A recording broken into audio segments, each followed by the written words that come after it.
Rashaun Woods earlier this year was named the head football coach at Tyler High School, the one with Earl Campbell, the one with that dramatic and amazing back-and-forth game with Plano East in 1994. They've won state titles. They've had players that have moved on to the NFL. Now their head coach is a former Oklahoma State great, and Rashaun Woods, who had nearly 300 catches in his career and made a famous catch in an upset of Oklahoma, I think the year after the Sooners won the national title in 2001. He's now the head coach. They open up on Friday. This is not about him coaching high school. That is on a podcast we release tomorrow morning in our 365 reel. It's about, well, Mike Gundy, who was his offensive coordinator when he was at Oklahoma State.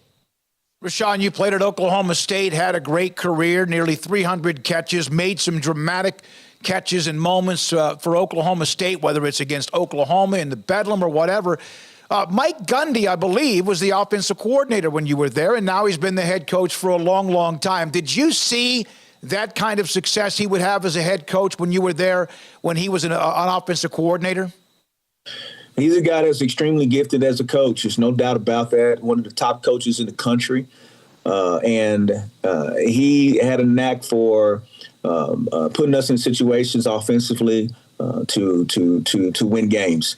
And he's continued to do that as a head coach. He's gotten guys, he's hired young men or adults to coach guys and to continue to do the same thing. He's had 17 consecutive winning seasons, which is historical, which may not ever be broken by another coach in the history of Oklahoma State football.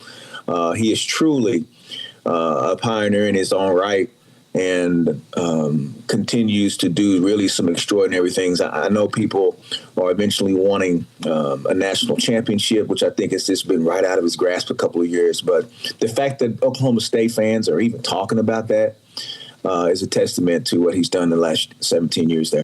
All right, so that was part of the conversation. The other one, and I told you about that famous catch against Oklahoma in 2001, is that because of college football's landscape, Oklahoma and Oklahoma State might play, well, never again unless they were to meet in the postseason, but they do play one more time this year.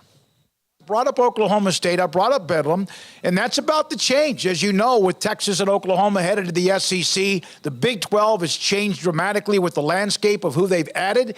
What are your thoughts about Oklahoma and Oklahoma State probably not playing anytime soon unless it's a bowl game or a playoff game after this year? Yeah, that was definitely a surprise. You know, I was surprised just like everybody else with Oklahoma and Texas moving. You want to see the Bedlam game, and you know, now that it's not going to happen, you wonder about the state of both programs and what direction they can go. Oklahoma, I think, is in probably the most volatile situation. Yeah, they make a little bit more money, but the league that they're in now, it's different. You know, it's different. If they are able to rise to the top in that league, that'd be very impressive. But the reality of it is that is a tall chore to ask. Whereas on the other hand, I think Oklahoma State ended up getting the better end of that deal as long as everybody that's still in the Big 12, just because of the decisions that the commissions or the overseers have made to add the programs. You know, I was telling the guy who asked me the biggest. And they were exactly right. The biggest team that they could have got in right now in order to solidify the Big 12 was getting Colorado and Deion Sanders into the Big 12. Because once they did that, just the star power of him just as an individual and getting Colorado back ended up starting really a waterfall, a cascade of teams jumping and making Big 12 now potentially down the road. Not right now, but potentially down the road at the forefront or right there with at the likes of Alabama, Oklahoma, Texas, and so on. All right, Rashaun Woods, Oklahoma State star, now at Tyler High School. His thoughts about, there's a guy that lived it, played it, part of the memories. And then also what Mike Gundy was back early on prior to him becoming the head coach now, 17 years and running at Oklahoma State.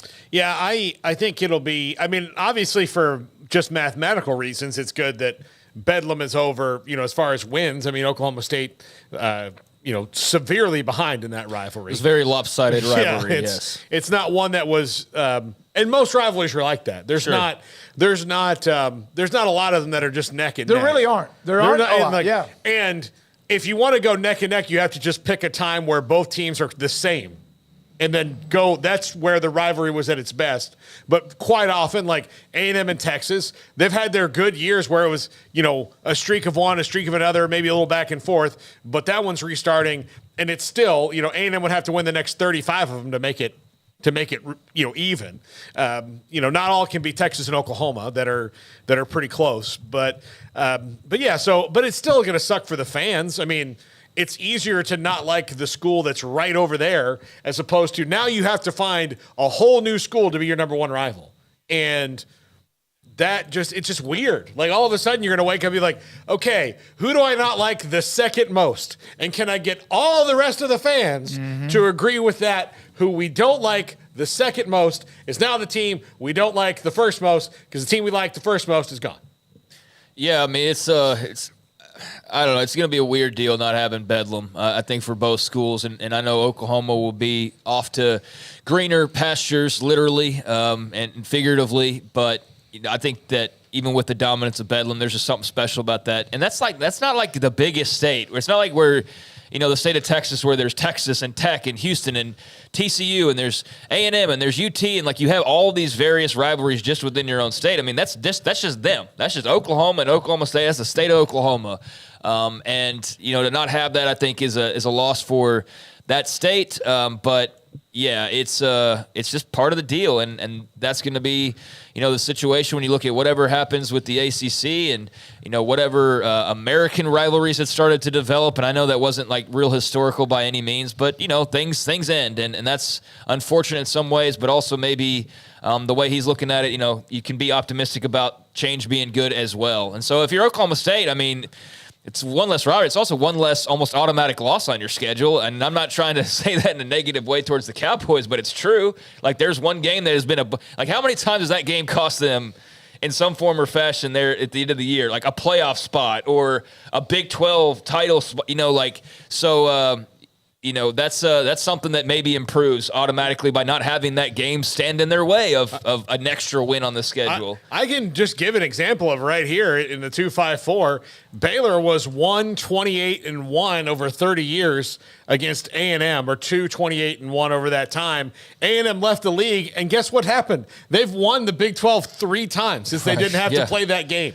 Yeah. But you're not suggesting, and we've done this before, you've said that before, you're not suggesting that during the time when Baylor really got better that they couldn't have beaten A&M. No, they could. I know that was in their head, though. But it was a win that it was one of those things that wasn't going to be there. Guess who else wasn't in the league? A team that beat them a lot in Nebraska. That was 2 wins. That now all of a sudden, because at the time they didn't replace them, they didn't replace 4 teams, they only replaced 2. So you had 2 less teams in the rotation that had better records than you. Now, granted, they wish they would have been playing Nebraska. Now, granted, when they replaced them with West Virginia and TCU, West Virginia and Baylor have kind of traded off shots depending on where they play the home game. And they can't beat TCU. But TCU, they traded off. They can't really beat them. But at least over the time, you trade off 2 games that you just were well behind in, and you could not. But they also didn't beat Oklahoma for the longest of time. They started to beat Oklahoma. It didn't. What I'm saying is it didn't really matter what the teams' names were. It just was their record against them. Yeah, it's 2 less teams that you're going to have to worry about. OU is 82-20 against Oklahoma State.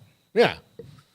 82-20. No, they're not. They're 91-19. Oh, is this not updated? I thought it was updated. All right. No, it's even now. Well, this is what I have. Okay. Well, Mike Gundy's 3-15, I believe, against Oklahoma all time. But yeah, the last I checked, it was 91-19 Oklahoma, and very lopsided during Gundy's nearly 20 years. But like you said, that's kind of the state of a lot of rivalries. I mean, hell, Baylor and a lot of school like Texas Tech, that's a very tight one. I think rivalry-wise, I think Oklahoma State is. Maybe I'm thinking of somebody else, but they've got a couple. And TCU at one point was deadlocked, and then I think they might have even taken like a game advantage.